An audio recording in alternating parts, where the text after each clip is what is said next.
పెంచబోము.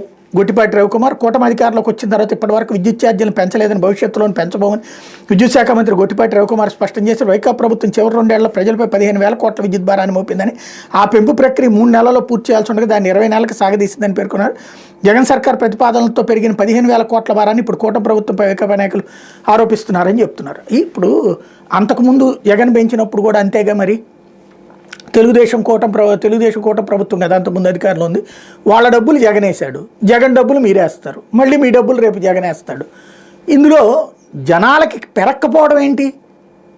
ఓ పక్కన 150 రూపాయలు 200 రూపాయల బిల్లు ఉంటే పైన 900 అవుతుంది. ఏందయ్యా అంటే 24 అడ్జస్ట్మెంట్, 22 అడ్జస్ట్మెంట్. జనానికి ఏం సంబంధం దాంతో? అవి పెంచబోమని కదా చెప్పింది. జగన్ పెంచింది పెంచమన్నాడంటే జగన్ చేసిన తప్పులని మనం చేసే గడికి ఇంకెందుకు అక్కడ? బట్ అది నడిచిపోతుంది. ఎవడు ఏం చేయలేనటువంటి పరిస్థితి ఆంధ్రాలో. మనం ఈ ఈ ఈ ఎకోసిస్టమ్, ఈ కాన్సెప్ట్తోనే మాట్లాడుకోవాలి. ఛార్జీలు ఏం పెంచలేదురా, అది జగన్ మనకి ఇప్పుడు వేసాడంట. అదే జగన్ టైంలో వేస్తే అది చంద్రబాబు టైంలోది కాదు, జగన్ అందులో తినేయడానికి వేసుకున్నాడు. ఇట్లాంటి విచిత్రమైన నేరేటివ్ థింకింగ్తో నడుస్తూ ఉంటుంది. లేకపోతే అతివకు ఆలంబన